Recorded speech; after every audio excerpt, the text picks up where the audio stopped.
जय हिंद साथियों। Exam pass के यूट्यूब चैनल में आपका स्वागत है। आशा करता हूँ आप सभी अच्छे होंगे। तो आज हम देखेंगे कि बिहार दरोगा का जो एग्ज़ाम हुआ था 24/4/2022 को, पुलिस सब इंस्पेक्टर का, तो उसके हम लोग प्रीवियस ईयर क्वेश्चन को देखेंगे। इसी तरह के और वीडियो यानी कि प्रीवियस ईयर क्वेश्चन के जितने भी एग्ज़ाम हुए हैं बिहार दरोगा को लेके, उसका मैं लाइन बाय लाइन आपको इसका जो पूरा क्वेश्चन है वो आपको करा दूंगा। जैसे क्या है, हमारा ये पहला सेट है, यानी कि इसी तरह से मेरे पास काफ़ी सेट है, तो मैं आपको वो लाइन बाय लाइन करा देता हूँ ताकि रिवीजन करने में काफ़ी आसानी हो। और प्रीवियस ईयर क्वेश्चन आपको पता है कितने इंपॉर्टेंट रोल निभाते हैं, क्योंकि इसमें से क्वेश्चन जो है डायरेक्ट डायरेक्ट एग्जाम में कभी कभी आ जाते हैं। और ये भी पता चल पाता है कि जो एग्ज़ाम का क्या पैटर्न रहा है, एग्ज़ाम में कैसे क्वेश्चन आने की संभावना होती है। तो इसी क्रम में हम स्टार्ट करेंगे आज से आपका प्रीवियस ईयर क्वेश्चन का सेट। और साथ ही साथ हम क्या चला रहे हैं, तो हमारा हिस्ट्री का वीडियो भी चल रहा है और साथ साथ आपका पॉलिटी का वीडियो चल रहा है। प्लेलिस्ट बना दिया गया है और उसका लिंक जो है डिस्क्रिप्शन में डाल दिया गया है, आप वहाँ से जाके देख लीजिएगा।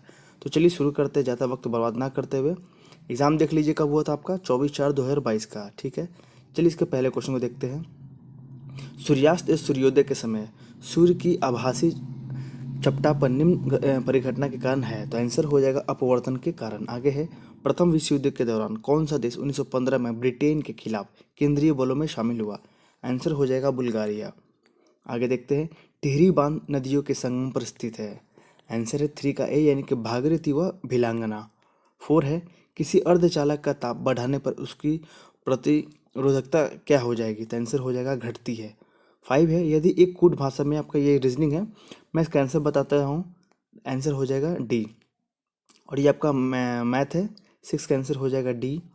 और ये अभी आपका मैथ है, ये आंसर हो जाएगा ए।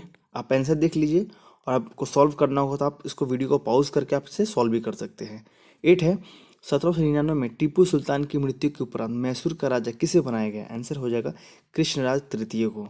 आगे है, क्वार्ट्ज का रासायनिक नाम क्या है? आंसर हो जाएगा सोडियम सिलिकेट। Sodium silicate. प्रत्येक राज्य से राज्यसभा के लिए चुने जाने वाले सदस्यों की संख्या किस अनुसूची द्वारा निर्धारित की जाती है? तो 10वां का आंसर हो जाएगा बी, यानी कि चौथी अनुसूची से। आगे है, 540 के गुणनखंड की कुल संख्या क्या है? आपको बताना है, तो इसका आंसर हो जाएगा 24। आगे है, जलियांवाला बाग की घटना किस वर्ष में घटित हुई? इसका आंसर हो जाएगा 1919 में। अब देखते हैं क्वेश्चन नंबर 13। बांग्लादेश एक स्वतंत्र राष्ट्र कब बना? तो इसका आंसर हो जाएगा 1971 में। निम्नलिखित में से किसमें चांदी नहीं है? आंसर हो जाएगा जर्मन सिल्वर। निम्नलिखित में से कौन सा एंजाइम मानव शरीर में स्टार्च के पाचन से संबंधित है? इसका आंसर हो जाएगा सी, यानी कि इमाइलेज। आपका ये 16 है, आपका मैथ है, इसका आंसर है बी। 17 भी आपका मैथ ही है, इसका आंसर हो जाएगा सी। आगे देखते हैं 18, हमारे देश में निम्नलिखित में से कौन सी धान की अर्धवामन एवं उच्च तापमान वाली किस्म है? इसका आंसर हो जाएगा बी, यानी कि जया। 19 है, इंटीग्रल कोच फैक्ट्री स्थित है, तो आंसर हो जाएगा पेरम्बूर में, यानी कि सी।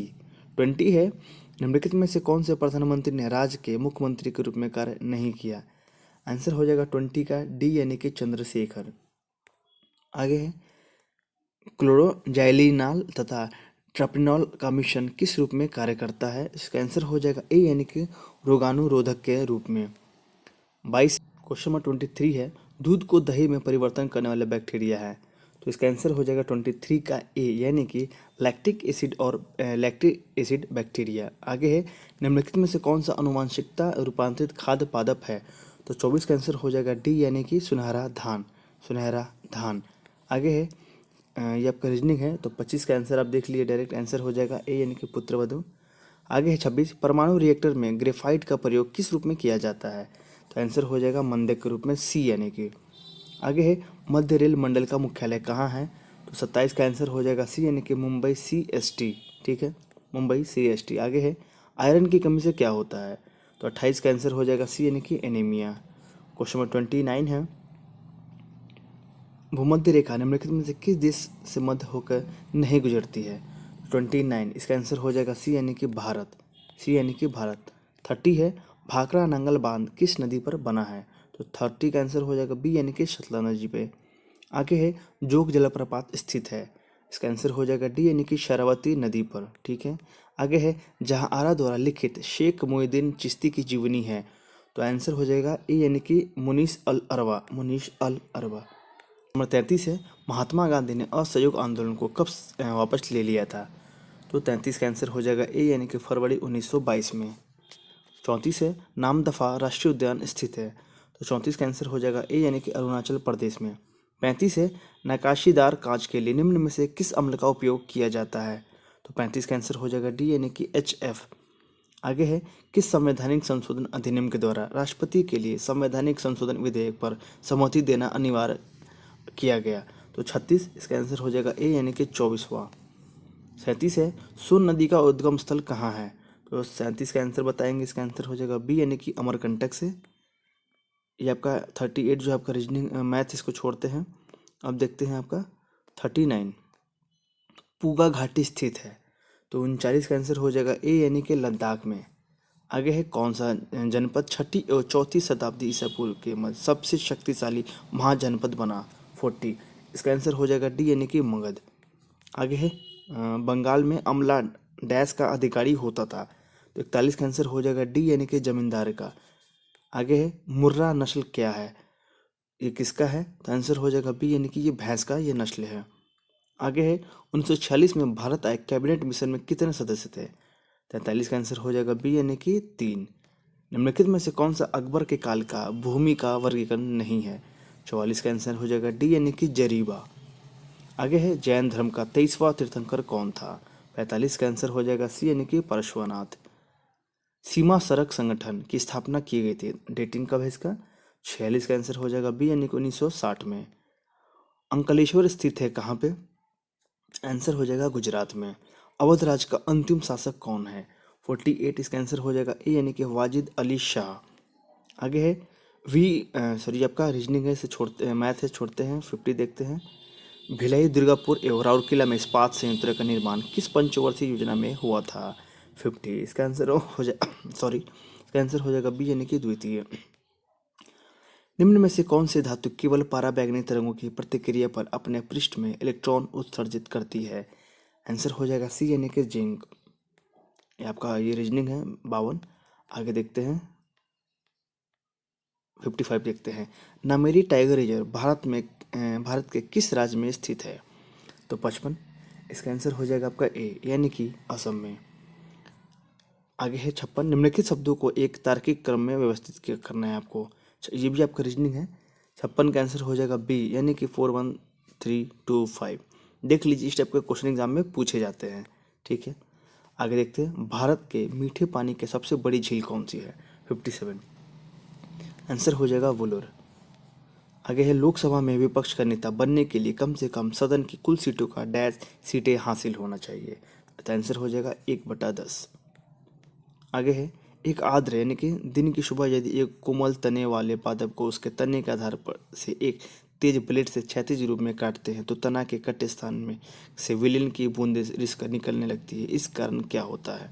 59, इसका आंसर हो जाएगा डी यानी कि मूल दाब। क्वेश्चन नंबर 60 है, सल्तनत काल के दौरान दीवान ए अर्ज विभाग था? आंसर हो जाएगा बी यानी कि सैन्य विभाग। पिटली द्वीप पक्षी अभयारण्य स्थित है कहाँ पे है ये? तो आंसर हो जाएगा लक्षद्वीप में। आगे है, वर्ल्ड इकोनॉमिक आउटलुक का प्रकाशन निम्नलिखित में से किस संस्था द्वारा किया जाता है? 62 का आंसर हो जाएगा सी यानी कि अंतर्राष्ट्रीय मुद्रा कोष द्वारा।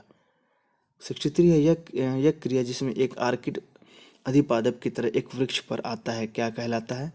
तो 63, इसका आंसर हो जाएगा बी यानी कि सहभोजिता। अब देखते हैं क्वेश्चन 64, प्राचीन भारत में जंगलवासी किस नाम से जाने जाते थे? 64, इसका आंसर हो जाएगा सी यानी कि निषाद।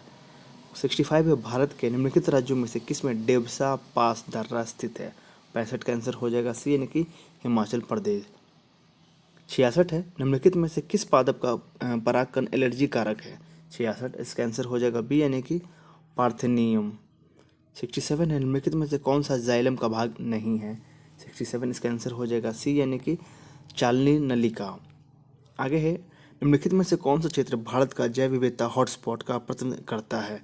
68, इसका आंसर हो जाएगा डी यानी कि पश्चिमी घाट। आगे है, क्रोपोलैक्टम का उपयोग किसके निर्माण के लिए किया जाता है? 69, इसका आंसर हो जाएगा ए यानी कि नायलॉन 6 के लिए। आगे है स्वेटलिंग कप किस खेल से संबंधित है? 70, इसका आंसर हो जाएगा डी यानी कि टेबल टेनिस से। आगे है हस्तिनापुर का उत्खनन डैश के मध्य हुआ था? इसका आंसर है बी यानी कि 1950 से लेकर 1952 के बीच। निम्नलिखित में से किस लेंस का उपयोग करके मानव आँख की मायोपिया समस्या को ठीक किया जा सकता है? तो 72 इसका आंसर हो जाएगा बी यानी कि अवतल लेंस। ये आपका रीजनिंग है, देख लीजिए। 73 इसका आंसर बता देता हूँ, इसका आंसर है बी। आगे 74 निम्न में से कौन सी वस्तु हड़प्पा स्थल से प्राप्त नहीं हुई थी? आंसर हो जाएगा सूती वस्त्र। 75 है निम्न श्रेणियों में से कौन सी पश्चिमी घाट का भाग नहीं है? आंसर हो जाएगा डी यानी कि कॉमेट। 76 है किस वर्ष में केंद्र सरकार ने रेल बजट को आम बजट के साथ मिला दिया? 76 का आंसर हो जाएगा डी यानी कि 2017 में। अब देखते हैं क्वेश्चन नंबर 77। कृष्णदेव राय ने अपनी माता के नाम पर विजयनगर के समीप किस उपनगर की स्थापना की? 77, इसका आंसर हो जाएगा डी यानी कि नागलापुरम। आगे देखते हैं 78, ये आपका ठीक है। एक गैस को CaO के साथ तो क्रिया करती है परंतु NaSCO3 के साथ नहीं, वह गैस कौन सा है? तो 78 का आंसर हो जाएगा बी यानी कि Cl2।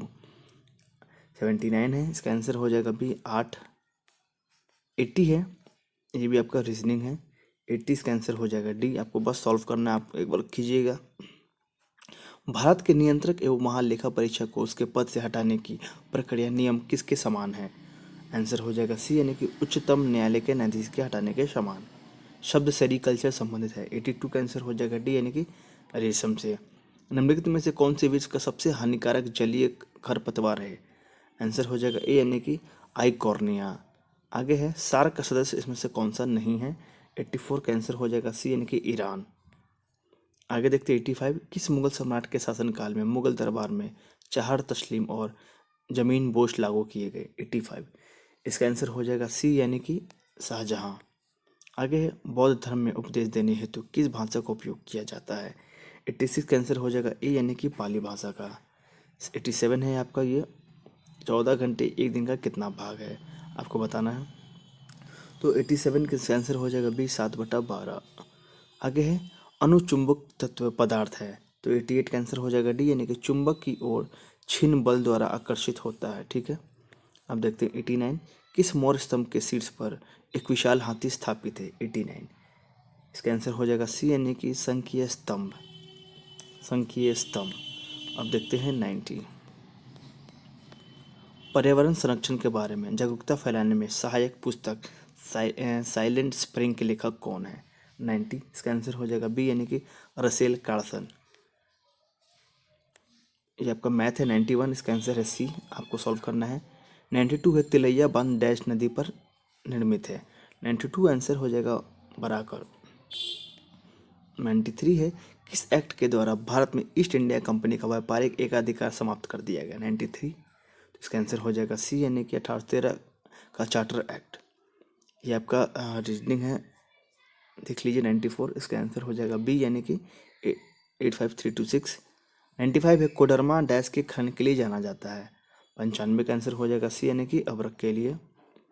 ये आपको सूची 1 को 2 से मिलाना है, तो 96 का आंसर हो जाएगा बी यानी कि पहला का हो जाएगा तीसरा, दूसरा का हो जाएगा आपका चौथा, तीसरा का हो जाएगा दूसरा और चौथा का हो जाएगा पहला। ठीक है, आगे देखते हैं 97 निम्न में से कौन सा कथन प्रत्यावर्ती धारा के लिए सही नहीं है? 97 का आंसर हो जाएगा सी यानी कि इसका परिणाम समान रहता है। 98 है आपका मैथ है, देख लीजिए। 98 का आंसर हो जाएगा डी। अब देखते हैं महात्मा गांधी की जीवनी के लेखक कौन है? 99, इसका आंसर हो जाएगा ए यानी कि डी जी तेंदुलकर। 100 है रेगुर मिट्टिया इस नाम से भी जानी जाती है, कौन सा नाम से है? तो आंसर हो जाएगा काली मिट्टिया। ये रहा इसका आंसर। अगर कोई गलती होगा तो देख लीजिएगा, लेकिन सारे आंसर सही है। अब देख लीजिए, अब आने वाली वीडियो में हम क्या देखेंगे? 26/12/2021 को जो पेपर हुआ था हम उसे देखेंगे। ठीक है, अगर आपको ये वीडियो अच्छा लगा होगा तो इस चैनल को सब्सक्राइब कीजिएगा, और जो टेलीग्राम का जो मैं नीचे लिंक दिया हूँ उसको भी आप ज्वाइन कीजिएगा, ताकि जल्द से जल्द हम क्या करें, एक टेलीग्राम पे जो है वो बिहार दरोगा से रिलेटेड क्विज चलाएं। ठीक है, तो उसमें भी